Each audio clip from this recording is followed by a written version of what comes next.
So let us continue with our long travel through the words and actions of Jesus, which we, from the standpoint of a yoga school of yoga practitioners, which we try to understand as yogis, and to see what does that tell us from the standpoint of chakras, energies, laws of the universe, yama and niyama, resonance, and all the other things which are for us the spirit of yoga. And we had studied last week, we have looked into the fundamental episode of Transfiguration, the Transfiguration of Christ, which is fundamental, which is probably the greatest referential moment. If you want to go back in Akasha and see Jesus, see him when he was undergoing the Transfiguration. And then after that we had a shorter episode where Jesus performed an exorcism of a boy who was possessed, and there we saw that the disciples were not able. So it's not just a black and white fact that, oh, I believe in God and I say, oh God, let this unclean spirit get out of here. The disciples did that 125 times and it didn't work. And only when Jesus came back, Jesus could do it. And he was explaining some things and showing, and then he was even a bit exasperated, saying, how long shall I stay with you and put up with you? And then it ends strangely with this event put in the same category, that on the same occasion, at some point, Jesus already coming from the mountain, Jesus coming from the Transfiguration, he was told, he was let know more clearly about what was going to happen to him, what his mission was. You can see that in a certain way, even Jesus was not given a full scroll of what was going to happen 3 years ago. As he goes through it, there is a feedback. And it is possible that even the divine consciousness is changing plans. Maybe this was supposed to be like that, but then Jesus has done more, and then things have become like that. There's always a feedback with the divine. So it is with your yoga practice. You do a certain yoga practice, and the divine consciousness can be surprised and says, oh, I didn't expect you to get that far. Well, since you are getting that far, why don't we make out of your life this instead of that? I had that plan with you, but you have surprised me in a pleasant way, and why don't we upgrade the things a little bit? Like things, you are not a robot. Although there is a destiny, although there is a karma, although prophets have prophesied things hundreds of years in advance of what was going to happen in this humanity, still things are not hammered and nailed. And for a spirit like Jesus, definitely things are not hammered and nailed. So Jesus does and does, and then God says, why don't we do that then? Like, it was not just like a rat in a labyrinth, like a mouse in a labyrinth. You can go from point A to point B, and that's the trajectory. No, Jesus is not a mouse in a labyrinth. And therefore there is some ping pong. There is some interaction between him and the divine. Jesus has the divine creativity awakened in him, and he is capable of surprising even God. That's why, because if everything would be known in advance, you'll say, well, God knows if I'll reach enlightenment or not in this lifetime. God knows if I'm going to practice 4 hours of yoga per day or not in this lifetime. No, but God doesn't know. He needs to see it. He needs to see you in the labyrinth. You need to walk through the labyrinth, and because you are a spirit, because you are divine spirit, you can produce surprises. And those are because otherwise the whole universe would be just a mechanical contraption, like a music box, and you just play the same music. Da, da, da, da, da, da, da, da, da, like it's boring. The whole interesting point is that some people are not behaving according to the astrological influences and according to the DNA, but there are surprises. That's exactly where it becomes interesting. So you can imagine that Jesus is not a robot. He can produce surprises. And because he produces surprises, then God produces another surprise, like it's ping and pong. Jesus says ping, and God says pong, then pong. And therefore now Jesus needed to touch base. He went into the Transfiguration.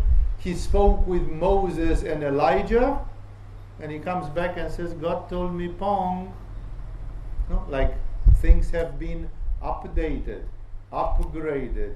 That's why you will see that after each key moment, Jesus comes and announces another dimension, another thing of his life and mission. And thus, Jesus simply tells them that he is going to Jerusalem and he is going to be assassinated. And the disciples are so paralyzed by this karma, because it's a mixture of karma, God's will, that as I told you last time, they did not understand what it meant, and it says it was hidden from them so that they did not grasp it.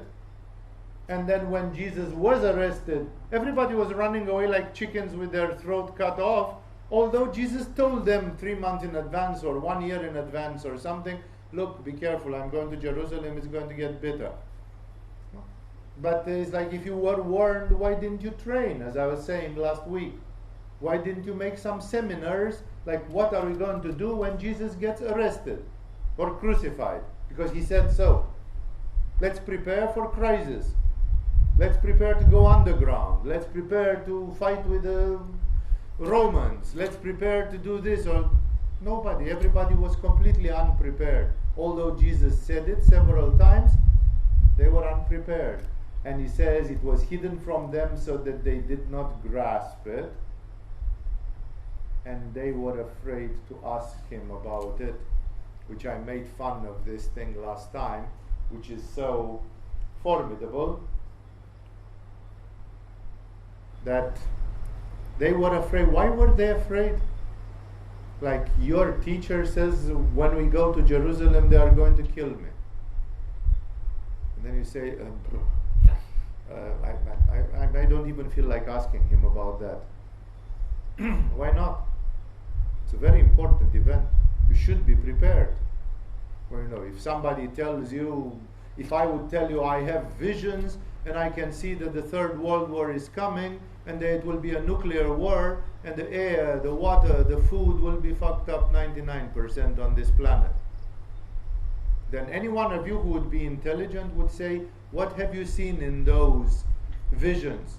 Is New Zealand going to get away? Like, is the water still clean in New Zealand? So maybe I buy a bit of land in New Zealand and prepare for the Third World War. Or something like, wouldn't you ask some questions of practical relevance? Like, how many years will this? Because I can get, there is some special Greek bread which is dry, like pemmican or something. I can take some Greek bread, 15 sacks of it, which will be enough for 3 years. Will 3 years enough of dry bread be enough to make me go over the crisis of radioactive pollution? Or should I get food for only 6 months? Because that would, no, like any intelligent person would ask if they would be announced that, look, something is going to happen. No? But funnily, the disciples were so paralyzed by this divine influence that they were hiding like ostriches. The ostrich doesn't really do that. It's a legend, I hope you know, that the ostriches don't really put their head in the sand. But it remained like a paradigm that you are hiding like an ostrich in the sand, that the ostrich theoretically was supposed to plug its head into the sand and believe absurdly that nobody sees it because it cannot see anybody. No? Even if it's not true, the disciples, the apostles of Jesus, they practice the policy of the ostrich. Like Jesus tells them, and I have no doubt that Jesus would have talked about it. That even Jesus could have said, maybe if you talk to me, maybe I'll feel better about it. Maybe I'll know something. Anyway, that is, I cannot see any reason why Jesus would speak obliquely and cryptically and then be happy that nobody asked me about it. Then why did he speak about it if nobody asked him about it?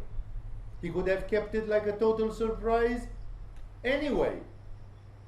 But he somehow was tickling them. He was saying, something terrible is coming. And instead of them going and saying, what is coming? Can you give us details? No. They shut up. They shut up, being, it says here, they were afraid to ask him about it. What would have Jesus done if they asked him about it? Would have beaten the shit out of them or what? You shouldn't ask me about this thing. I was even wrong to tell you this thing. I shouldn't have told it. Of course, if he told it, it meant he was expecting a reaction. But the reaction never came. The disciples were dead in this way. An argument, now I'm continuing with the new things of today. An argument started among the disciples as to which of them would be the greatest. Jesus, knowing their thoughts, took a little child and had him stand beside him. So, as you can see, even the disciples, remember the disciples of Jesus, it was a very strange policy that Jesus had with them. The disciples of Ramakrishna were doing meditation. The disciples of Yogananda, the disciples of Shivananda, they were doing yoga practice. And the master was very happy to know that my disciples are going in their room, in their cell, and there they give themselves to spiritual practice. And when they come back every morning, I look at them and then see how much their Sahasrara is shining. See how much spiritual progress I can see on them. But in the case of Jesus, we have never been told in any of the texts of that time that Jesus was making them do any practice. Jesus was performing miracle after miracle and they were like, whoa, so it's possible. And then Jesus in the winter told them, go to the villages and you do it in my name. Do it in my name and then come back, we meet in March again or something. Like, this was the only practice which they did, to believe in Jesus, to see him doing things and to follow in his footsteps. It was almost like a sort of neuro-linguistic programming. In neuro-linguistic programming, this is called modeling. Like these people were modeling Jesus. Jesus said, all of you please do like me. What you see me do, you also try to do. And sometimes it didn't work. They said, we tried to chase that demon, but it didn't go. Like we are modeling, but we are 70% of your capacity, not 100% at your capacity. But it's still just, so this was their practice. Their practice was that Jesus was like an ideal. Look at me, be like me, copy me. I'm the perfect archetype. And people, the disciples, were trying to copy him. I'm sure that Jesus, in an indirect way, not like in an NLP seminar, was encouraging them to do, was telling them things by which he told them, look, you can also do. Now I'm touching you on your forehead, and for 5 days you can do. And that can be just placebo. It can be just pure belief. I'm telling you that you can do, and you believe, and because you believe, it happens. And then you actually do it. So it's a placebo, but it's not a placebo. It's a placebo which actually creates the actual state of belief. So Jesus is working very much in this way. But being like this, you can say, well, Jesus is a great master, among others, of Anahata chakra. But not all the disciples had the big Anahata chakra. Like, for example, what we read about Peter, we see that Peter was more a Manipuristic type. I personally believe that maybe Peter was astrologically an Aries. So maybe he had a good Manipura, maybe he had a good Ajna. But Peter is not really famous in his youth. in these stories for his anahata. So the disciples, Jesus didn't give them cobra. He said, every one of you, wherever we stop in the evening, you have to do 1 hour of cobra every day, because I want you to be heart chakra apostles. No, he knew that the heart chakra will come to them after enlightenment and by being with him for 3 years, that somehow the heart chakra will come by this modeling. But that means that before they reach that point, the apostles were not always very pure. Again, not like today.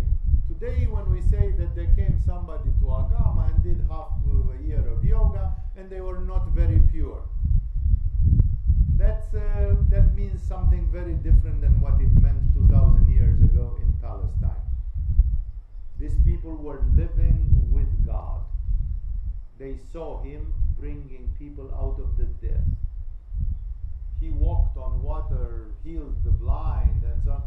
Of course, these people had a faith in God which probably surpasses anybody in the 20th century, except the great masters of yoga or the great spiritual beings.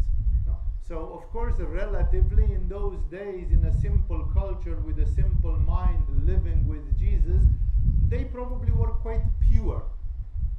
Like you can see, look in the Hollywood movies. Study the Hollywood movies from 1900 until today. You will see that even in 1960s, a few movies which were really, really considered to be rude, like The French Connection with Gene Hackman and this kind of movies, there you hear an actor saying fuck. Fuck! So, in the 1950s there is not a single fuck in any movie. In the 1940s even less so. Like even in the 50 years you can see how people became foul-mouthed and dirty and impure and this, like people were not saying. If people would have spoken like this, you would have seen it in the movies. It would appear in books. But when you read literature written in the 1930s by Agatha Christie or something like this, there is no such thing.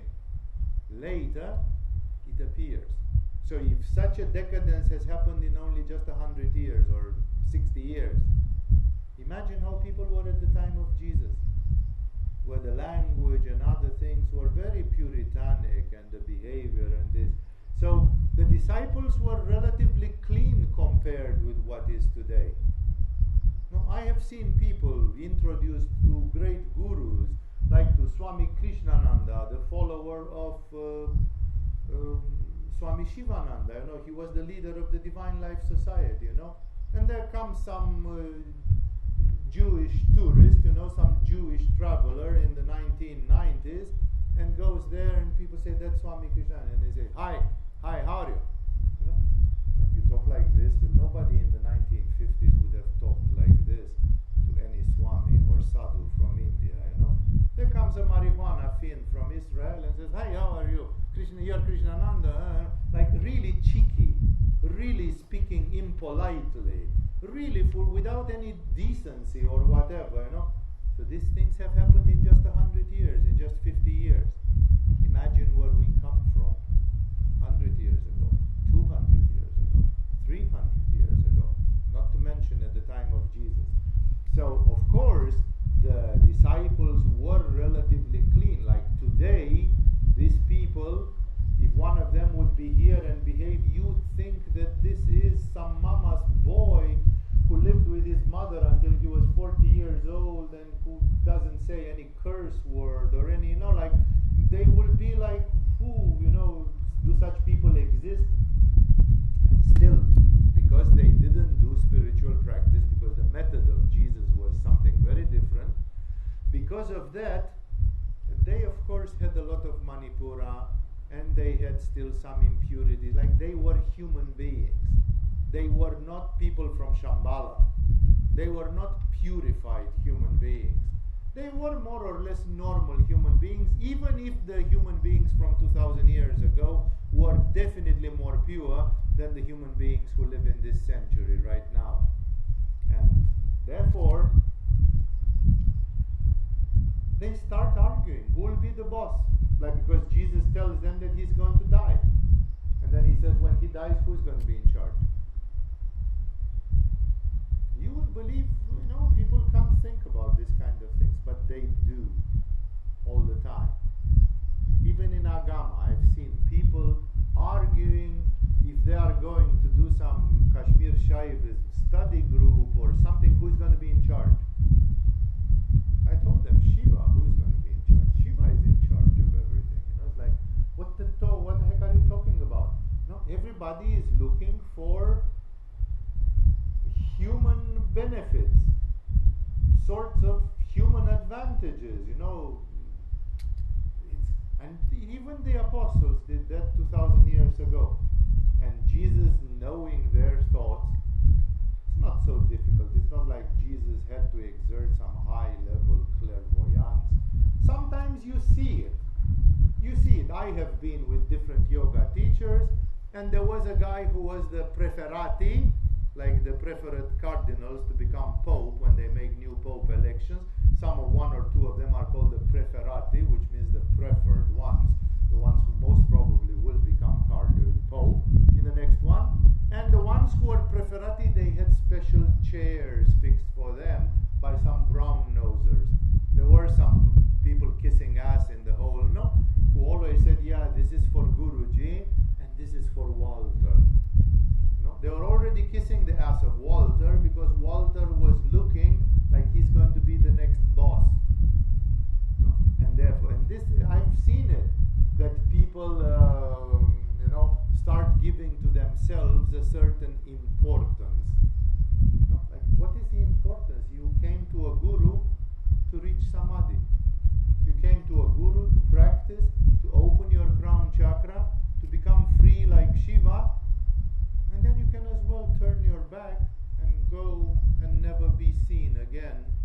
Dance like Shiva on the whole planet, Like, nobody says that you are coming to a guru, that you attend the Bihar School of Yoga or something, thinking that you are going to get some vested benefits from it. That's not why you attend the School of Yoga. But people in every school of yoga, everywhere, they build it. There is a story which Osho Rajneesh says in one of his many discourses with a Zen monastery, where the teacher of the Zen monastery gives a questionnaire. He says, my follower is the one who gives the right answer to this question.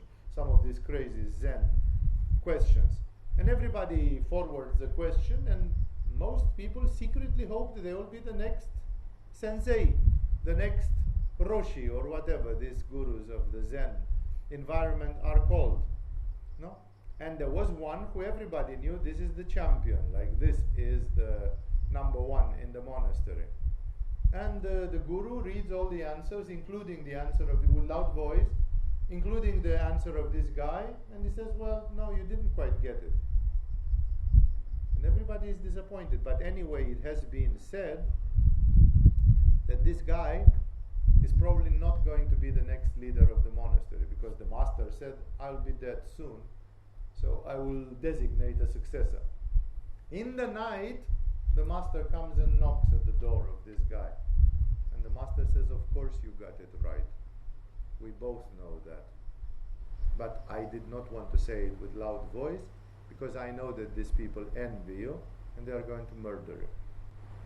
Like, there were people in a Zen monastery for which the desire to be the next boss of the monastery was so big that they were ready to assassinate the most valuable disciple in the whole monastery. They didn't care that this guy was close to God. They cared that they have to take over. It's exactly the same. The disciples had the same disease. It's happening everywhere. People come to spiritual institutions and they want to make a business out of it. They want to get something out of it, while they are there just to get the spiritual benefit, which is huge already, and then live their lives. And if the guru of the ashram says, please can you help me and replace me when I will be gone, sure, that's a karma yoga. That's something to do, but it doesn't mean that people are going to a monastery monastery just because, or to an ashram or to a school to take over. So that's why Jesus knew. You don't have to be a clairvoyant to know that there are many games. You know, in Romania we even have a proverb which says all the devils have run to the monastery. Like the monks and nuns who live in monasteries, they are more tortured by diabolic things than the people who live in the city. Because the people who live in the city, they don't disturb the demons and they don't present any threat of changing the history of the community in the next 100 years. But the people who do spirituality, they are the ones who are going to become the next Peter and Paul. And the demons are really much against those. And they leave the others alone because the others are already gone. They smoke, they drink, they eat meat, they lose their sexual energy, they are full of egoism and avarice and this. What should the demon do in town when they are already fucked up? But those in the monastery, they try to become pure. And those you have to trample on them really hard to try to stop them. Because those are the actual ones who can cause trouble from the standpoint of the dark side of the force. And that's why even in folklore, after 2000 years of Christianity in Romania, the peasants have put it as a proverb. They said all the devils have run to the monastery. Like in the monastery you are going to encounter people more demonized and more tempted by the dark side than outside. Outside they are not too bright but not too dark. But in this environment where there is one which is very high, near him there is one which has gone with his soul, has sold his soul to the devil. Because of this law of balance, that always there has to be a compensation. No? Exactly like you see in movies like The Name of the Rose, this old Sean Connery movie, where there are people who live in monasteries and this, and they are really, really demonic. The temptation is much bigger in this environment. And of course Jesus knows his own disciples are being tempted, and one of them is everybody wants to be the boss. So Jesus, knowing their thoughts, took a little child and had him stand beside him, like he wanted to give an example, because children are archetypally considered to be examples of purity. And in a certain way they are. Of course, a child that in his previous life has been Genghis Khan probably has a very horrible manipura, even at the age of 5. But, let's not go there too much. Let's simply say that children can be considered an example of purity. And he said to them, and he starts very obliquely, he starts with a parable which is very difficult. He says, whoever welcomes this little child in my name welcomes me. And whoever welcomes me welcomes the one who sent me. And you don't connect like, okay, what has that got to do with who is the boss? Because he simply says, I come in the name of someone, and that someone is the Father, is God. And I can send this child in my name, like the apostles have been the whole winter to the villages of Judea. No, and he says, whoever, if I send this child and he comes, he says, I come in the name of Jesus, then if you welcome him, it's like you welcome me. Like, first of all, he wants to say, you want to become bosses, but in the name of whom are you coming? Now it's just your ego speaking in you. None of you is saying which one of us is going to represent Jesus best. In whom of us Jesus will be present most. No, they don't ask that. They simply said which one of them will be the greatest. They wanted this thing which yoga speaks so much again, name and fame and all this, that you spend your life just because you want to have social greatness of some sort. And he concludes, and here you can see what he was meaning through the whole thing. For he who is least among you all, he is the greatest. He says, whoever welcomes this little child, community, that little child was not even, like, nobody would have said this little child is going to be the greatest among us.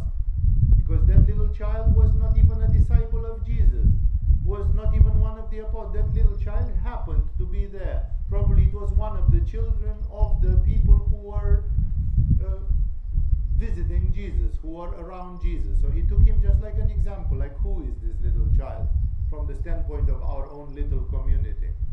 Nobody. But he says, whoever welcomes this little child in my name welcomes me, and whoever welcomes me welcomes the one who sent me. And therefore he says, for he who is least among you all, he is the greatest. That's his famous statement from others: the last shall be the first, and the first shall be the last. Like this, we have seen recently a movie with the life of Dogen, the founder of Zen Buddhism in Japan, brought it from China to Japan. And Dogen considered, there was a tradition, he learned it in China, but he did the same in Japan, that perhaps the most advanced spiritual practitioner in the whole Zen monastery is the cook. The cook. The cook meditates the least because he has to boil rice. Everybody meditates 8 hours per day. The cook meditates 6 because he has karma yoga in the kitchen. No? And still the cook is often becoming the enlightened master of it, precisely because he is the last, and because he is the last, he is the most humble. He says, I probably will never be one of the front because I'm the cook. I'm just a lowly cook. No, the cook is such a materialistic thing. There is a guy who takes care of our stomachs. It's like somebody who is wiping my ass clean, you know. It's like, it's not so important. It's just one of the low things. The lowly cook. Dogen even wrote a book which is called the Handbook for the Cook. No, in which, like, it was like his preferred disciple was the cook, you know, because he was not famous. People didn't say, have you seen how much the cook is meditating? No, there is always an arrogant one who seems to meditate more and brags about it. That's the problem, not that they meditate. The problem is that they brag about it. No. And then the cook is the most humble because he says, my practice is not par with everybody else's practice. And usually the cook is the one who reaches nirvana and the others stay with their egoism. So Jesus is bringing something very paradoxical, which, as you can see, if it's valid in Zen environments, it's not only something on anahata. You can say here that Jesus speaks about humbleness in anahata, but it works in a Zen monastery as well. And their practice is a practice on Manipura, centered around Manipura. So it's not about anahata or Manipura. It's a general principle in spiritual practice that when somebody is more invisible and discreet, usually that's the kind of person who receives more grace. It's very important to meditate, and he says, for he who is least among you all, he is the greatest. There is one of the medieval philosophers, of course relying heavily on the Christian mysticism. He said it under another form. He says, humbleness precedes glory. Like even Jesus was first humiliated, beaten, mocked, spat at, then crucified. And even when he was crucified, the Manipuristic assholes around him said, if you are really the Son of God, why don't you fly off this cross? Which he could have done actually. So the temptation to just put an end to it or to give a lesson must have been absolutely huge. And Jesus did not do it. So he was humble, and then he was resurrected. So suddenly it was 180 degrees. Suddenly the man who was crucified between two thieves became God, confirmed God. No? Humility precedes glory. That's why you should all be ready to take humility.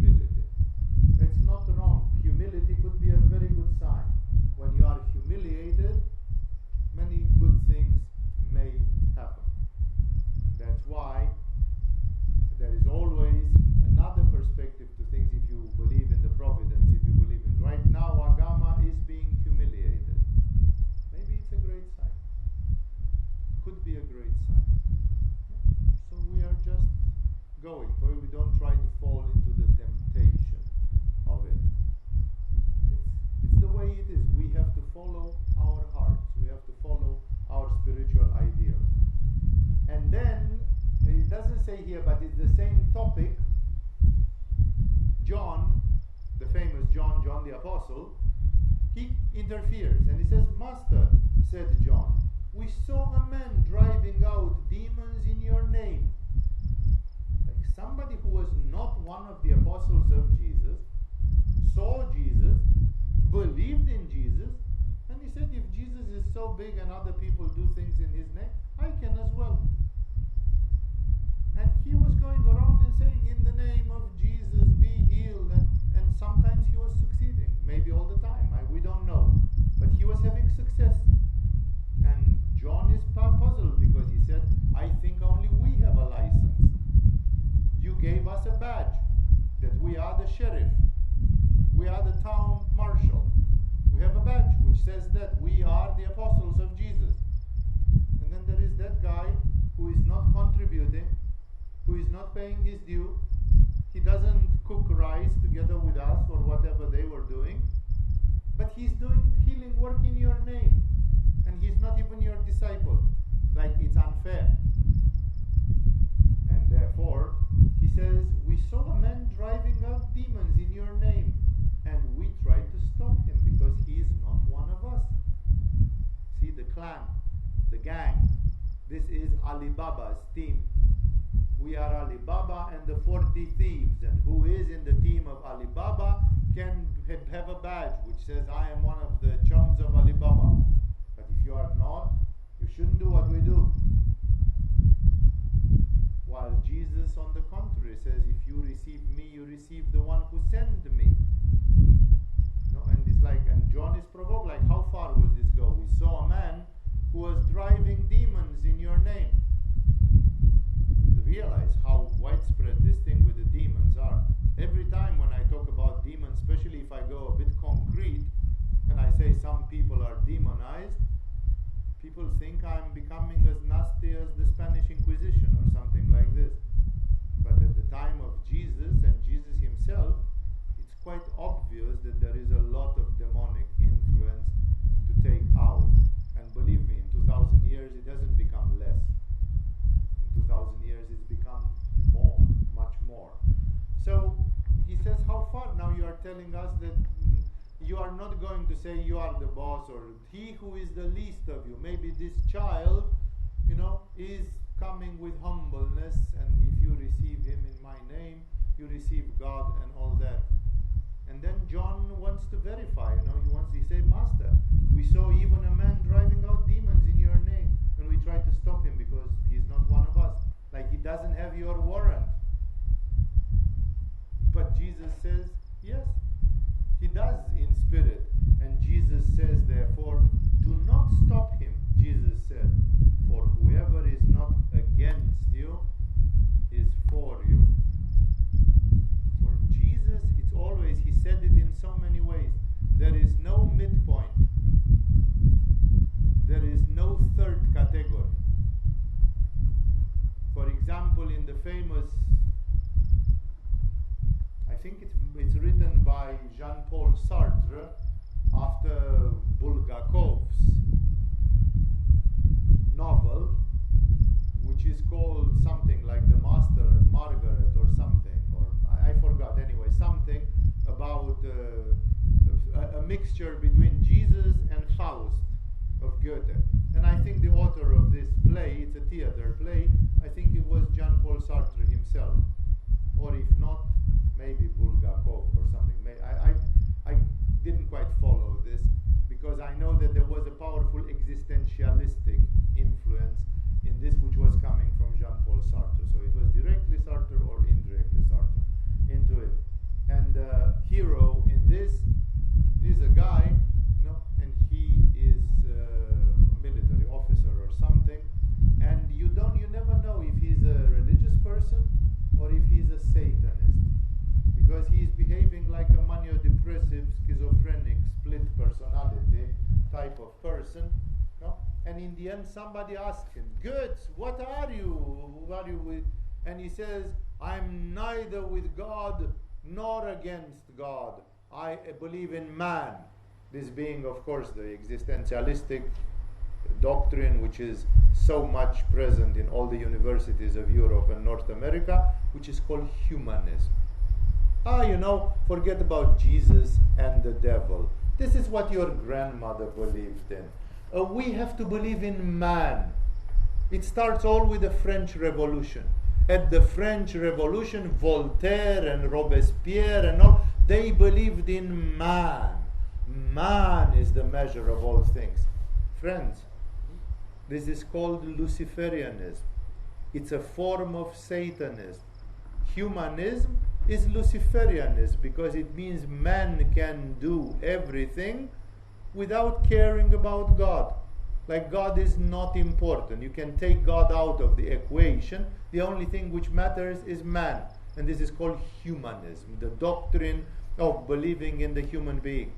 Humanism is just a form of Satanism created by the Freemasons and the Illuminati in the 18th century because they could not fight directly against the church because the church was still very powerful in the 18th century. And then they started creating divergent doctrines so as to disperse the attention and the efforts. And one of them was, don't accuse me that the Spanish Inquisition has been burning people at stake until 100 years ago, until 1750 or whatever. We want to sidestep. We are not against the Catholic Church. We are not worshippers of Satan. We are not this. But we are neither very hot religiously. Will you please excuse me if I'm not so much, I'm neither. On the contrary, I believe in something new. I believe in humanism. I believe in the human being. Let's do everything for the human. And in the beginning, it sounds beautiful. It's like you are going to promote life, like you are going to support the human being in the pursuit of happiness, like the Constitution of the United States is half of it, the same thing, it's the same Freemasonic influence in their thinking and so on. And it's like, no, we're not against God, but we are also not very hot about God. Man is the measure of all things. This philosophy is actually, in terms of absolute divine philosophy, is Luciferianism, because that's the heresy of Lucifer. Lucifer says you don't need God. You can be great by yourself. Why should you become great by God? You can be great by yourself. This is not the full explanation. You may even believe that Buddha is Luciferian in this way. But Buddha is not, because Buddha speaks about Mara, the demon, who tried to stop him. Buddha speaks about the celestial forces that supported him. Buddha implicitly talks about something like Shambhala, the Buddhas of the past, present, and future, the great spiritual influences. So Buddha doesn't say we human beings all alone. Buddha is praising very much the individual effort, but Buddha is never describing the individual effort without grace. And that's exactly the whole point. While the so-called discipline of humanism is nothing else but man without God and without the devil. And Jesus, in this paragraph as well as in other places, he says it clearly. Those people who imagine that there is a third position in the universe, exception made of against God or for God, like people say, no, in this life, I think I'm going to stand neutral. Then you are against God. There is no neutrality. You cannot be in the middle position. The middle position is unstable and mathematically equal to zero. It's like a mathematical line. It has the breadth of zero. You cannot stand. You have not support. As soon as somebody puts you near the top, you slide on the left slope or on the right slope. There is no place in the middle. That seesaw cannot stay 50-50. It has to have one arm down. There is no midpoint. And therefore, Jesus here says it in the opposite way. He says, whoever is, do not stop him because somebody says, in the name of Jesus, I want to say something beautiful or to do something beautiful. For whoever is not against you is for you. is not, either he is against you, or if not, you say, yeah, but he was not clearly on our side. It doesn't matter. If he is not against, then there is no third position. There is no neutral position in the middle. Remember for yourselves. There are people who say, for 10 years I believe in this shit of Swami Vivekananda Saraswati with evolution, evolve, choose evolution. I tried and then I said, you know what, I'm going to take a break for 2 years. There's no break. If you don't go up, you go down. There is no midpoint. It's exactly like you're climbing on a mountain and there is ice, and then you stop. What's happening is that you're actually sliding down the slope slowly. There is no stop. You cannot say, I will stop my evolution for 3 years because I'm not capable to deal with it. If you don't do it, then it's done the other way around. You are with or against. It's as simple as that. Jesus has this talent. As you can see, Jesus may be one of the greatest, if not the greatest spirit incarnated on earth, at least in the recent history. But one thing is for sure, Jesus does not want to teach monistically. Jesus is always teaching dualistically. He simply says you should know what you choose. You choose the light or you choose the darkness. There is no midpoint, there is no neutrality in this. Don't lie to yourself telling right now I'm doing none. No, you are not. Then you say, okay, so what should I do? Maybe I should do 5 minutes of mantras every morning. Every morning I go Om Namah Shivaya, Om Namah. Good. You are 1 millimeter on the side of God. 1 millimeter. But it's enough. You are on that side. You are not across the line. You have to put 1 gram on this plate of the scales so that this plate is heavier than this plate. That's good enough. Because you are across the line. Nobody stands on the line. You are either on this side of the line or on that side of the line. Thus, Jesus says, I didn't license that person to do things in my name, but he's not against us. There are people who have taken things from Agama, like they learn Tantra in Agama, or they learn something in Agama. And I hear from some people, that person is doing a workshop in Australia or something, and they do not forget to mention that they learned this thing from you in Agama. It's okay. I feel comfortable. I don't have ever the feeling that they stole something from me because they learned from me and I didn't give them permission, but now I hear that they are doing something. As long as that they do it in my name. That little thing.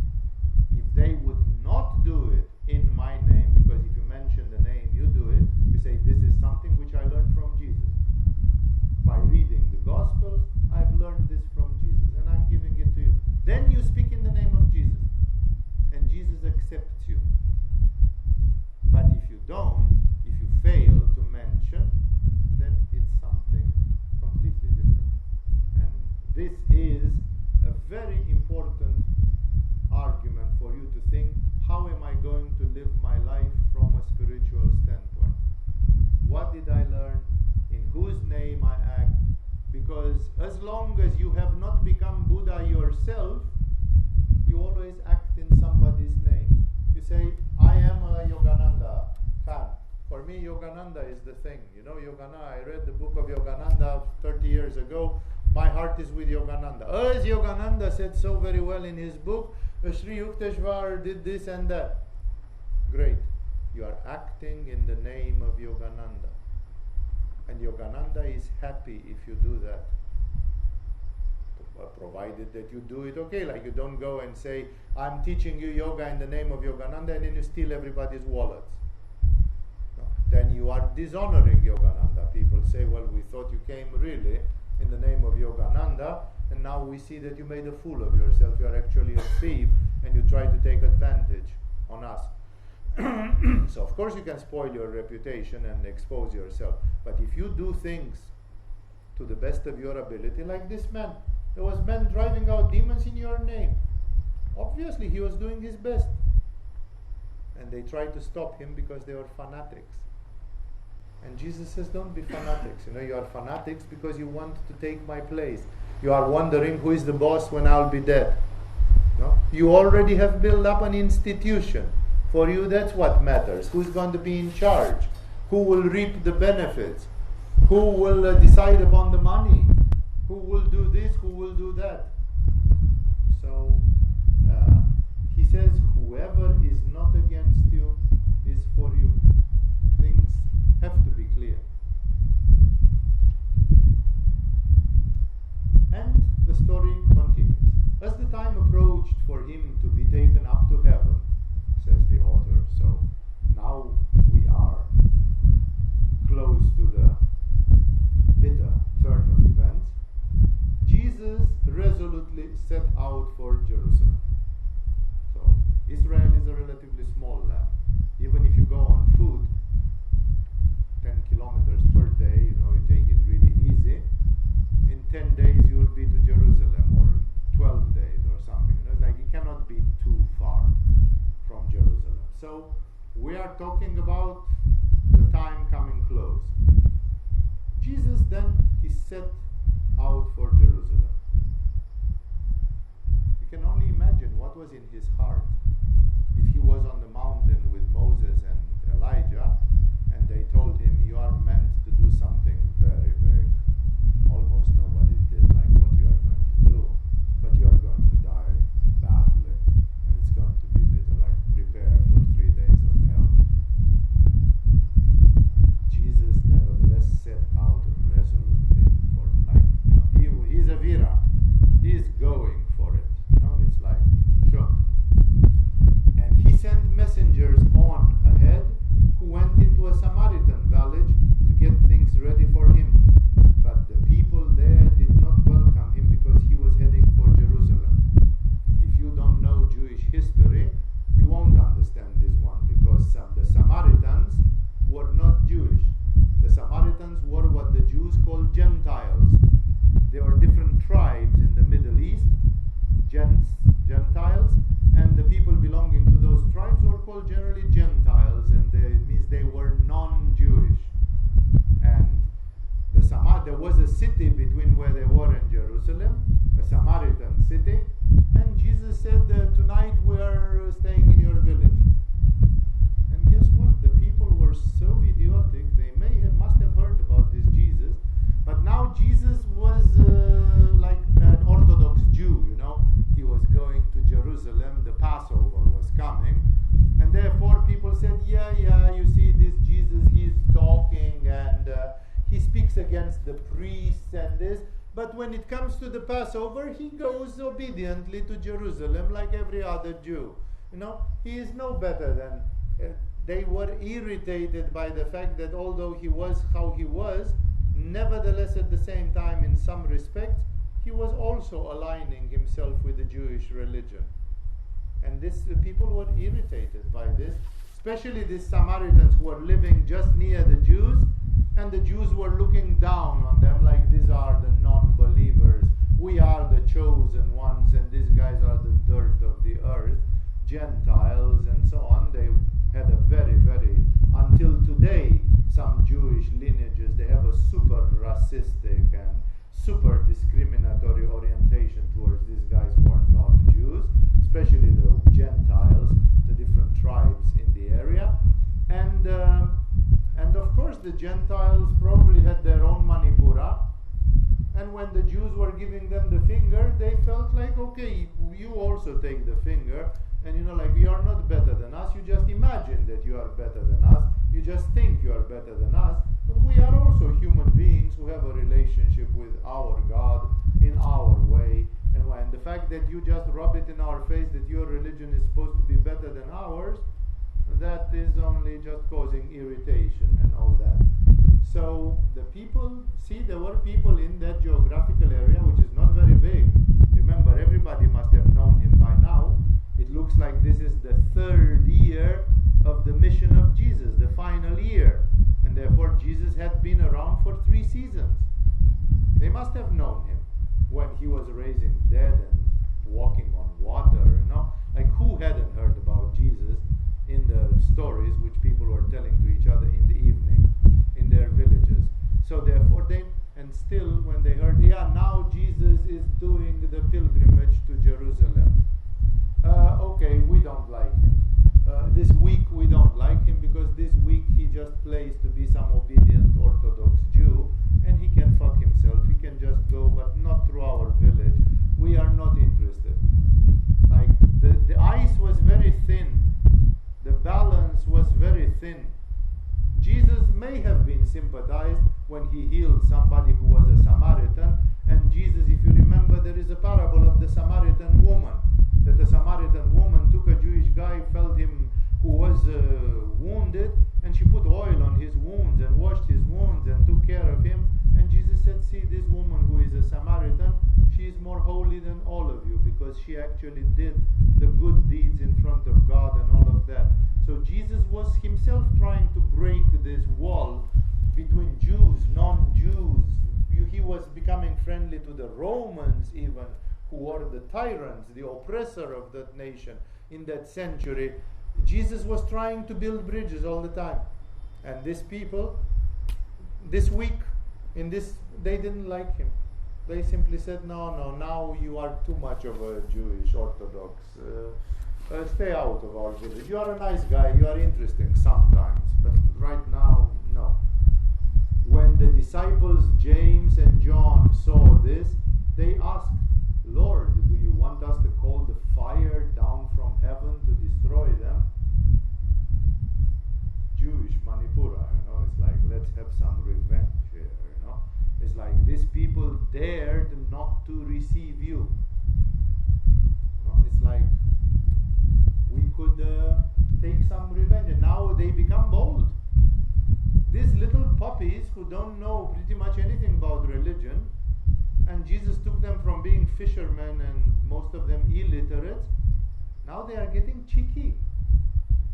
No, they have been with Jesus for 2 summers, and they say, shouldn't we pray for fire to come out of heaven? Like they think they can call upon Sodom and Gomorrah. They are the disciples of Jesus, and hey, people should respect us, and it's about them. But they project it on Jesus. They say, because they don't want you in their village, shouldn't we pray for some little fire? Jesus told them, remember when he sent them to the villages, he said, if people in a certain village, they don't want you, you should shake the dust of your shoes and turn your back onto that village. And one day, when the day of the final judgment will come, that village will have a very bad karma because it rejected the disciples of Jesus. So the disciples have now become, they are over-auctioning, They are going in overdrive, like that is what you told us. Now look, these people, you go to Jerusalem and these people don't want to host you. Shouldn't we pray for some fire? This is how religious fanaticism appears.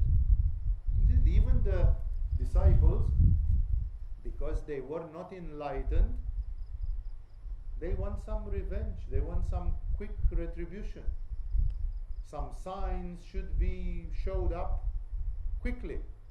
No? Somebody is smearing agama. I would like some quick retribution for them, if the people who write on internet, would all of them fall down and break both their legs, wouldn't that be a divine sign that agama is right and they are wrong? It's exactly the same. I want some fire from heaven to come and confirm, because right now Jesus is a bit humiliated. Even Jesus, when he is in a sort of glory, Jesus is in a good time of his mission, and now and then there are people who still give him the finger. They say, yeah, you can be that famous prophet that we heard about, but we don't like you. Don't come to our village. We will not receive bread and fish or whatever. You will not receive food in our village. You will not receive housing. We don't like you. Go somewhere else. And the disciples immediately, now they feel like they are the cardinals and the Pope. Who dares to go against our little religion here? We are with God. And therefore we should kind of inflict some punishment. But Jesus turned and rebuked them, and they went to another village. Like Jesus turned and said, "What nonsense are you talking about? Like, is it up to you to ask for fire from heaven?" And when it's just your ego that has been offended, and actually it's been my ego that has been offended, and you indirectly, and you try to put it on my shoulders, like, because I have been offended, shouldn't you do something terrible in my name? Jesus rebuked them. But for example, when Jesus was arrested, none of them stood up to tell the truth, to say, "It's not right, you have arrested the wrong man. This man we have been with him for the last 3 years. This man did not do anything wrong. If you want, we can come and witness. We can bear testimony to what we have seen with this man for the last 2 years."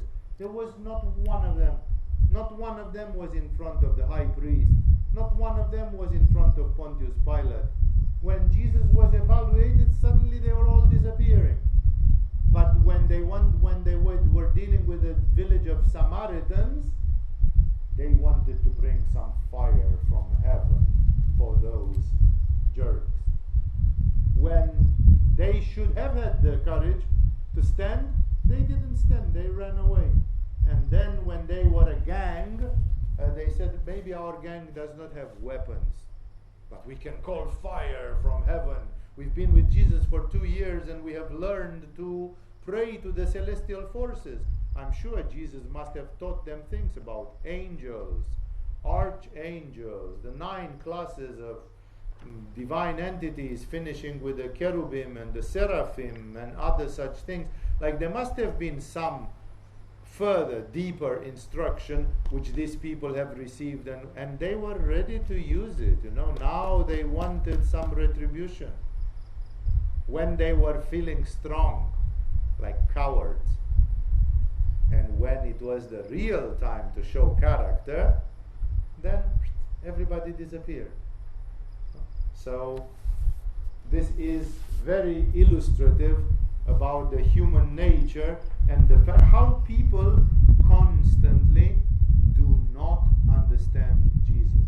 As you can see, Jesus constantly says, "Oh ye of little faith, how long shall I be with you?" What the heck are you saying? Do not stop this man who was, because if he's not against you, he is with you. What the heck are you saying? You rebuke them. What the heck are you saying to call fire on a poor Samaritan village? Like, what's their fault that they are Samaritan and they have another religion? Now you want to punish them because they don't respect me? But I am a Jewish guy, Of course they don't respect many other Jewish people. What do you want, Like, he unmasks constantly this thing, that as long as the human being has a strong ego, which is stronger than the Supreme Self, the ego constantly tries to take decisions. And those decisions are egoistic decisions. They are not enlightened decisions. So that's why Jesus is like constantly misunderstood. Then Peter and Paul got beaten, tortured, persecuted, eventually assassinated and so on. And Paul says, "Since that day when Jesus appeared to me, it is not I, but Christ Jesus who lives in me." He simply says, Jesus moved in my body and he takes decisions for me. Whatever I decide inspired by Jesus, not by my ego anymore. Here the disciples were not enlightened and they were still inspired by the ego. This is how all the religions made it. Christianity, when it became strong and when it became ruled by unenlightened people, bishops, popes, whatever they were, then it started crucifying people, killing, burning, punishing them because they did not believe in Jesus. If you didn't believe in Jesus in medieval Europe, you were a heretic and you deserved to burn at stake. Why? Maybe I'm a Samaritan. I believe in the Samaritan. Let me be a Samaritan. I'm not obliged to be a Christian.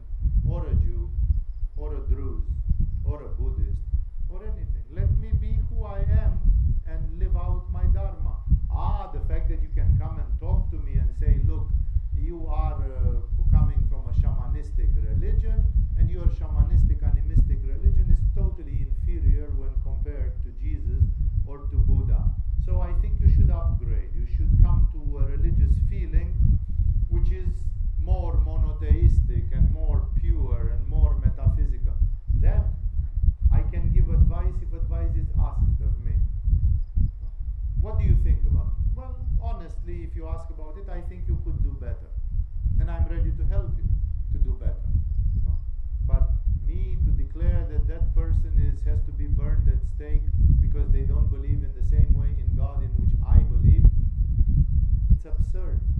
It shows a very dirty Manipura. Even the Mongols of Genghis Khan and his sons, for centuries, the Mongol Empire, which was one of the biggest, if not the biggest the world has seen, they were allowing all the religions to live in the capital of Genghis Khan. Because they said all the religions in one way or another, they come from heaven. There are ways in which the divine consciousness has revealed itself to people from this country and to people from that country. And therefore, why should we pit one against the other? As long as they don't break the law, and as long as they pay their taxes faithfully, they can cultivate any religion they want. The Genghis Khan Mongol Empire was one of the most liberal empire from the standpoint of the religion. When the Christians came to Rome, the Romans got pissed off that why don't these people worship Jupiter like we do? They don't want to worship Jupiter, they worship Jesus. They think Jesus is much better than Jupiter. And they couldn't take it. They killed thousands and tens of thousands of people because they were not worshipping the Roman gods. Why is that pissing you off? Like why somebody calls God Allah and somebody calls God Jehovah? What's your problem about it? And somebody calls God Shiva, Bhairava. What's your problem about it? The tree shall be known by its fruits. That's where you should see it, the fruits. Therefore, this is a typical thing that you can see in all these little events, that Jesus is fighting with this Jewish Manipura of his disciples, that they are egoistic people still. They will not be egoistic after a while, but right now still they are in the phase where they build up, and they are so filled up of rubbish. Who's going to be the biggest when you are gone? If say you die, who's going to be the biggest? Does that matter? In the end, that Jesus himself, he washed their feet, which was like a complete shock. So we continue. As they were walking along the road, a man said to him, I will follow you wherever you go. We have these people. I was making fun last Thursday about this, that we had a Arias student in 2006 or 7. We had an Arias student who said, guys, you have 8 years of courses in Agama. Can I pay in advance for 8 years? All the when I discovered this, he was intelligent. He had this ajna of the Aryas, and he said, this thing, I will not find anything better. But he had been seeing Dalai Lama. He said, nothing compares. Agama is the diamonds. Agama is the gold. Okay, I'll pay for all your courses because I'm sure 6 months after I never saw him again. It just took 6 months for the Aryas to get bored and for his ego to take him somewhere else. And that's the kind of guy, that's the energy. This guy meets with Jesus, he doesn't even really know. Maybe Jesus in private is an asshole. Maybe Jesus in private is very nagging. And with his disciples, when they are alone in the evening, he goes and says, man, you stink. Man, you don't have faith. Look at you. You didn't even, maybe he's a very difficult person. No, he didn't know. It didn't matter. He said, I will follow you wherever you go. Because people believe in this commitment. On one hand you can say, wow, what a person of commitment. I wish it's exactly like a man goes with a woman and he says, I will love you for the rest of my life.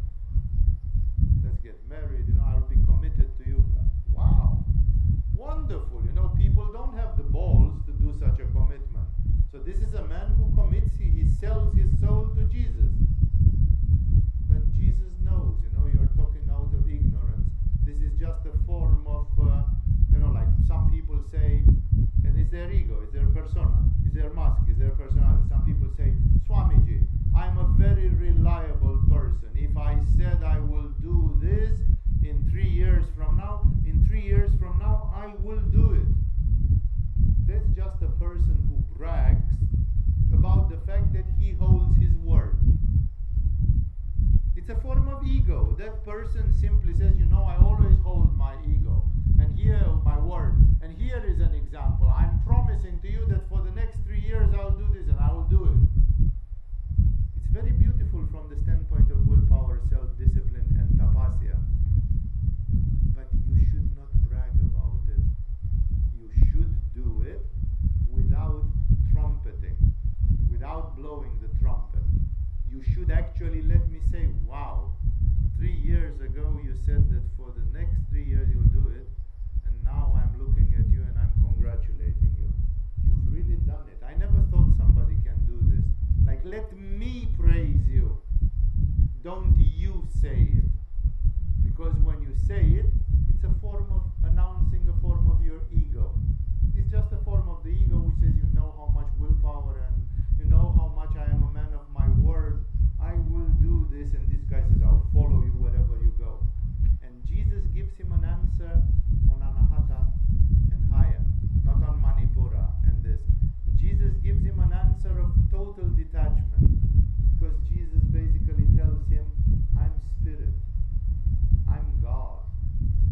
I don't belong to this world belongs to me, and I'm so much beyond it that whatever you promise in this world has no meaning. It's not binding in any way. He says it in a beautiful way. Jesus replied, foxes have holes and birds of the air have nests, but the Son of Man has no place to lay his head. You can rely that you will find the fox in its lair. You can rely on the fact that the bird will still be doing its nest. But Jesus, what if Jesus turns 180 degrees and does something very crazy, which was going to happen? Now he was glorious, and in a few days or weeks, he became the public enemy number one. People in the market, in the agora, they said, give us Barabbas. Fuck Jesus, crucify him. Give us Barabbas. No, people, the Jewish people who knew him and who a week before, they received him like a king in Jerusalem. They received him with fig tree leaves or whatever, and they said, oh, son of David, Hosanna, Hosanna. Well, like they were in a delirium, in a mystic delirium. And 1 week later, when they were asked to choose between Barabbas, a common criminal, a murderer, and Jesus, they chose Barabbas. The same people from Jerusalem. Because meanwhile, Jesus had been beaten, mocked, tortured, crucified, and then they said, not yet crucified, of course, and then they said, this cannot be our king. We want a man with Manipura. We want Barabbas is a real man. This hippie, he didn't even put up a fight to defend himself or something. So Jesus says, you rely on the fact that you know me. Oh, we've seen you, we've heard about you, and therefore I will follow you wherever you go. But Jesus says, you don't know me. I am unpredictable like the wind. You don't know what I say next. No? People try to look in this Agama scandal. How many things have I been accused of, Kolata? I didn't read. I never read all this crap. I didn't read not even 10% of what was published about me. But some few people tell me, somebody wrote something about you like this and like that, And I heard so many accusations that I am sadistic against animals, and that I have been seen torturing animals, like behaving rudely to animals. I must have said in a lecture that African people, and therefore black people, are inferior to white people, because in Africa there has been no major metaphysical tradition and no major enlightenment lineage and so on. That this, that, and so on, quoting words from Buddha and Confucius about men and women and so on, and therefore I'm supposed to be some misogynist or sexist or something. All the stuff has been said there, And people ask themselves, if it could be true, I would not be in Kopangan. Like, obviously, those of you who are in Kopangan believe that I have never said or done those things, because it's like, what if I'm not the way you think I am? What if I'm not a fox and you will not find me in my lair when you will search for me? Therefore, Jesus is warning him. He says, you don't even know who I am and what I stand for. What if I stand for racism? I actually believe that the races are very different from each other and so on. Not me, Jesus. Then will you still follow me wherever I go? Or suddenly you will say, oh no, I didn't think it was going that far. Oh shit, I was a bit hasty. Like, do you know who I am? So Jesus says, look, the Son of Man has no place to lay his head, which means for me there is nothing stable in this world. I have been around for 33 years and I don't have a house of my own, a family. My mother came to speak with me and I said, this is my mother and my brothers. Like, he basically ignored his family when his family wanted to see him, and he said, it's not the family which matters, it's this. And therefore, he says, but the Son of Man has no place to lay his head. Like, nothing, I'm spirit. I don't have karma. I don't have dharma, because I'm God. I am the dharma. I am the cosmic consciousness. And I'm free like the wind. And you say you will follow me wherever I go. But you know that we have been told that the cosmic consciousness about 4,000 years ago went angry at the homosexuals and other sexual perverts from Sodom and Gomorrah. No? Can you today say, well, if Jesus is coming tomorrow, that would be great, by the way. But if Jesus is, for me, from my standpoint, that's what I feel. No? If Jesus is coming tomorrow, what will happen with all the rainbow communities in San Francisco? Will Jesus embrace them, or will he tramp a Tandava dance on their heads? What will happen? Nobody can truly answer. We want to believe that Jesus is going to behave nice because we live in a no Manipura society where even when you watch a movie like 24 or something, they say viewer discretion is advised. Like some old ladies might get a heart attack because this movie is a little bit Manipuristic and they follow some images which may disturb your peace of mind. No? But what if Jesus is coming and is disturbing 99% of the people's peace of mind big time? And he is not in a tolerant mode. He says, I've been tolerant until 2019, and suddenly in 2019 I put my foot down and I said, now let's see what the accounts look like. And then suddenly it's like, oops, how many people profess today that they love Jesus? And if somebody would assure them Jesus is actually going to punish all the sexual perversions and all this, then people will say, okay, then I'm not a Christian anymore. I prefer to go to hell. It's like, this kind, because it's all about their ego. It's all about what they believe, and they have to hear what makes them happy. And if the religion happens to go against them, then fuck the religion. The religion is not good enough. It has to tell me what I think is right. And Jesus constantly tells to people, you are not right. You think the way people think. No? It's like God may think in a different way. No? Today, we even had a pupil in Denmark, the Danish society, very Scandinavian type of society and so on. He did 6 months, 1 year of yoga, and then they were having some debate in the class. High school, he was not even in the university. He was finishing high school, if I remember correctly. And they asked him, what is the greatest value in the society of the earth today? He was the only one who did not want to say democracy. Because he had done yoga for 1 year, and he did not believe in democracy, because I don't believe in democracy, and I have taught him not to believe in democracy. All his colleagues from high school, they were ready to impeach him. He said, no, for me the highest value is tolerance. Tolerance. Like I can tolerate any religion, any sexes, more non-sexes, more. I can be tolerant. I can have love in my heart for everybody. But democracy is not the right thing, because you cannot have 10 people and 2 out of those people are Albert Einstein and Rumi. And those 10 people vote, and Albert Einstein and Rumi have to do what the other 8 idiots voted. No, it's simply not correct. You take, in my opinion, you take Albert Einstein or Rumi, preferably Rumi because he is divine, and you tell him, you are our king, dictate what we shall do. Not constitutional king who is just a painting on the wall. Real king like Henry II, like the big kings like Charlemagne. Absolute king. You are our king, say what we should do. And we do. That's what I believe.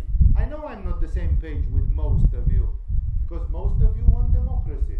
Because democracy is the place where all the things, if everybody is smoking, it's smoking. Now so many people have smoked marijuana in the United States that in a totally tongue-in-cheek way, in a lying way, it's legalized. Slowly. It's medical. No, it's medical. No, it's not for fun. It's medical, because some people have pain in their shoulders. No? Everybody knows that it's a lie and that it is legalized.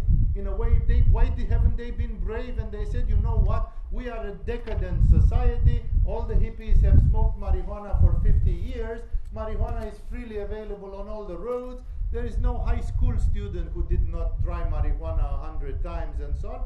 We are all a society addicted to marijuana, and therefore let's legalize it because we are drooling for it. Give me a joint, have you got a joint? That's the truth. No, we are addicted to marijuana, not that it's medically useful. No, because it's not. Everybody knows it's a lie. No, so in the same way, this is democracy. That if 8 people out of 10 smoke marijuana, it becomes legally available. But it's not good. Same is with tobacco. Then why did we allow tobacco to be? Because tobacco was called, when they brought it from South America, the Catholics, in their simplicity, what tobacco was called? It was called the devil's grass. Because people who smoked nicotine, they had effects like they were possessed by demons. Their body had spasms and stuff, and they were behaving like they were possessed by the devil. That's why tobacco was called the devil's grass. Now everybody smokes it. And we are proud that we put some photos with damaged gums where we say, smoking can kill you. It's still a super industry. It sells a lot. The percentage of the population which smokes, why did we allow it from the first? It was not in Europe. It was not a European thing. Why didn't people put the foot down and said, this grass will never get into Europe? We received a few samples from South America. We tried it for 10 years. It's shit. Send it back to South America and let them die with it there. Nobody should ever plant this plant in Europe.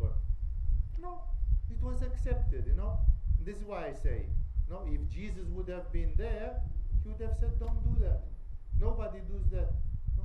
But religion and other people, they didn't have the power to say, this is the devil's grass. Avoid it like you avoid the devil. No? So that's why I can't believe in democracy and things like that. No? But, and maybe people know I don't believe in democracy, they don't come to the next satsang next week. Hey, Swami is just a sort of a right-wing chauvinist, ultra-conservative, he believes in authority and things like this. And you don't know. You don't know where I am, where the wind is blowing. I'm not a fox that can be found in its lair or a bird that can be found in its nest. I have some revelations of my mind which are inspired by the things which I've experienced. Most of you have not experienced those things, and you don't have a clue about where my mind has been, and therefore you don't even know what I stand for. And then people publish some recording of a lecture and they say, how terrible, how terrible.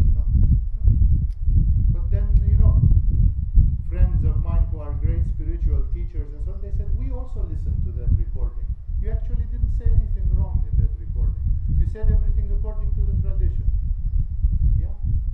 But the hippies didn't subscribe to it, and therefore they thought that I was doing something very... Then they don't follow me anymore.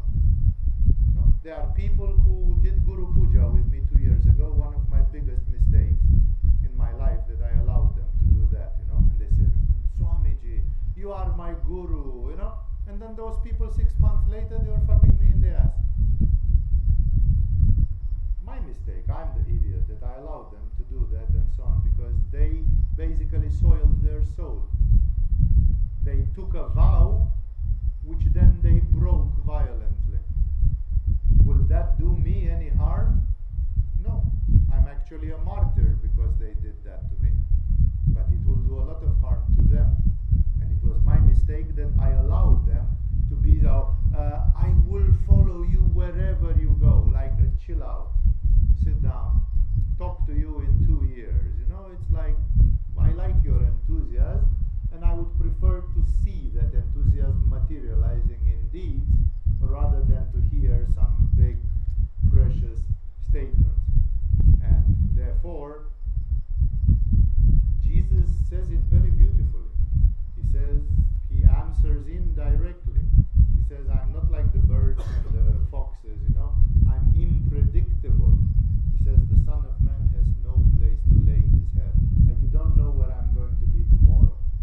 What if God tells me, stand up against this or that? Then you say, Swamiji, I didn't expect that from you. Too bad, you should expect anything from me. Because I have no place to lay my head. Jesus is, of course, archetypal and supreme in this way. It applies to some of us who are at much, much lower levels of spirituality. And we are getting, before the half-hour mark, we are getting to the next story, which I begin, and I will mix it. I will start with it, the next satsang. He said to another man, so there are others. It's basically probably happening in the same day or something, and Jesus again is showing how different he is. And he said to another man, follow me. This guy said, I will follow you everywhere. And he said, you don't know what you're talking about. He didn't say, don't come. But he said, probably in 6 months I won't see you around. It's like, sure. Let's see. Now, any tree is known by the fruits. Let's see the fruits of the tree. And he said then to another man, follow me. Which is like, whoa. Jesus comes to you, sees you and says, follow me. Most people, if they believe in Jesus, they will say, whoa, like that's an honor, like he said, follow me only to Peter and to John and to this, it's like, the honor is too great, sir, it's like, so he said, follow me. But the man replied, Lord, first let me go and bury my father. We don't know if his father was dead, but we presume, because he didn't say, I'll wait until my father will be dead, I'll bury him because close down the business in the family, and then come and follow you. We presume that maybe the father was already dead. So he said, first let me go and bury my father. In 48 hours I'll be with you. It's as simple as that. But Jesus doesn't use, because Jesus is not in a hurry. It's not about this. Jesus wants to make a point in terms of the spirit.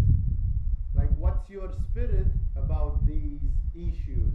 And Jesus said to him, let the dead bury their own dead, but you go and proclaim the kingdom of God. So of course, if you follow me, you're going to become one of the apostles. Here Jesus is purely ajna chakra.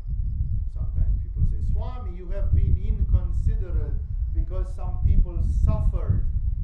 Here is a simple example from Jesus. There is a man and his father is dead. And so here there are like some little flowers, short things. One of them was the Son of Man is unpredictable. And then he tells to another man, follow me. And the man replied, and you can think, did Jesus produce some suffering in this person or in another one indirectly? Jesus bury your father. Your family can do it. You are not needed to bury your father. It's more urgent that you come with me and you preach the kingdom of God. That's the biggest emergency for Shambhala. Shambhala doesn't care if you bury your father or if your family bury. Your father will not stay unburied because you're not the only person on the face of the earth. If nobody from the family is there, do you think the villagers will let him stink and rot in the house? Even the neighbors will come and take me and say, come on, let's bury Walter. His idiotic son left with Jesus and left him to rot. Okay, somebody will bury your father.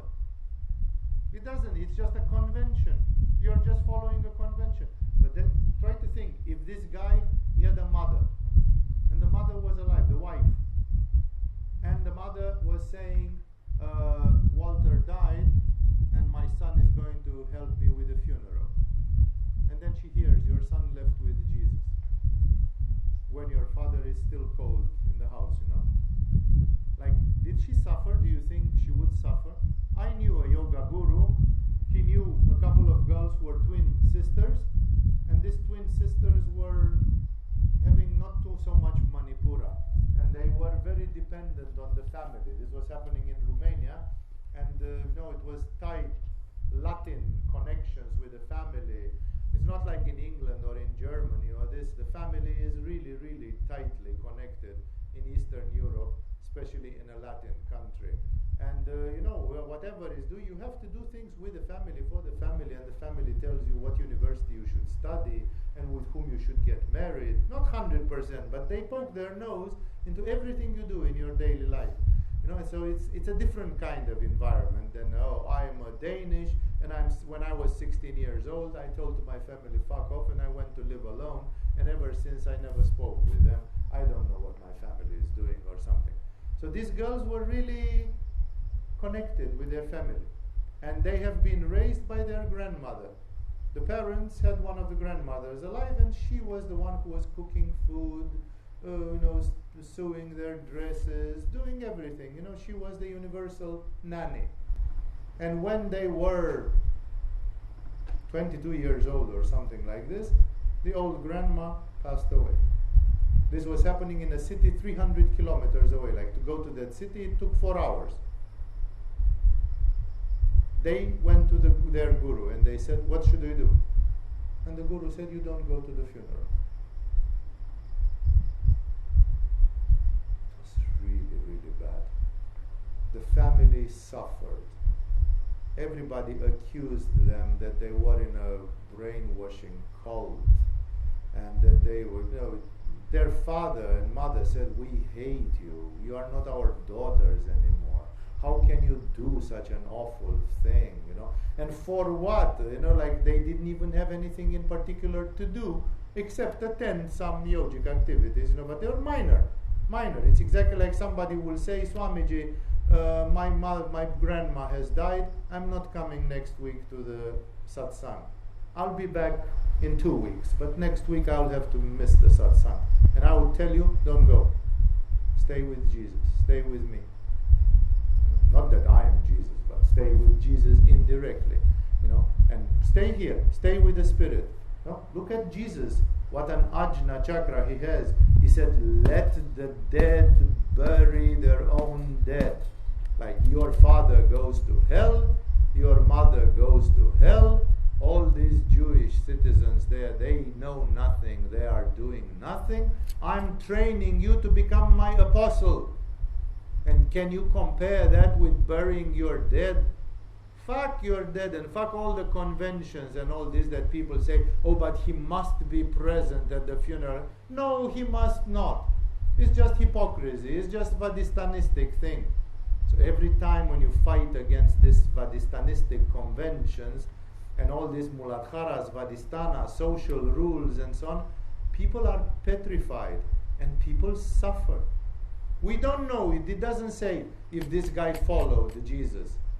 But if he followed Jesus, did his family suffer? Do you think that he had pangs of guilt? And he said, I really don't know. Yeah, I followed Jesus and so on. But sometimes I stop and ask if it was not too much. Like, what would it have been if I would have been there another 24 hours? And then I ran quickly. I could follow Jesus because it's 100,000 people, 1,000 people walking with him, and I will catch them. I can walk fast for 2 days, and I'll catch them, and I'll catch them even before they get to Jerusalem. So what's such a big haste? Why such a big haste? People will try to make a compromise, but Jesus is actually asking him something, like testing him. Jesus wants to see if he can think like him, and he says, let the dead bury their own dead. Like your mother who is burying your father, she's dead from the standpoint of the soul. She's not an awakened soul. She's numbers. Like, isn't Jesus loving everybody? Yes, very much. He died for them. But this doesn't prevent him from seeing clearly that they are dead. No? That people are numbers. How many of the people who lived at the time of Jesus became enlightened or went with God? Insignificant numbers. 99.99, they were part of the crowd. They were cannon fodder. And do you think that Jesus doesn't know that? Like Jesus is a sort of a hippie who wants to think positively all the time. Oh yeah, but you cannot speak like this about people. Lo, that Jesus can. He says, let the dead bury their dead. The village is made of dead people. And from time to time, some of them dies actually. Let the dead bury their dead. It's their little cup of tea. These people live a life in a world in which they are surrounded by fear of death, superstition, pain, this, that. If you want ever to come back to your village and to put an end to this miserable state of things, come with me now. Let the dead bury your dead and be separate. Grow up, become a king, a spiritual king, become aristocratic, become a prince, and then in 20 years, like Peter or somebody, you can turn back, and then you will not be little Walter who didn't bury his dad. Like Buddha, he hurt his wife, he hurt his kid, he hurt his parents, and he went in the forest and reached enlightenment and came back like the lion, roaring like a lion, like, now I'm Buddha, now I can tell you what I have discovered, for that price. So look at Jesus, that Jesus is not at all afraid of pain. People say, yeah, but sometimes when people do yoga or tantra, they experience pain. Yes, that's guaranteed. I promise it to all of you. Of course you will have pain, because you grow up. It's like a wheat which sprouts. The wheat germ has to die so that the wheat plant can grow out of it.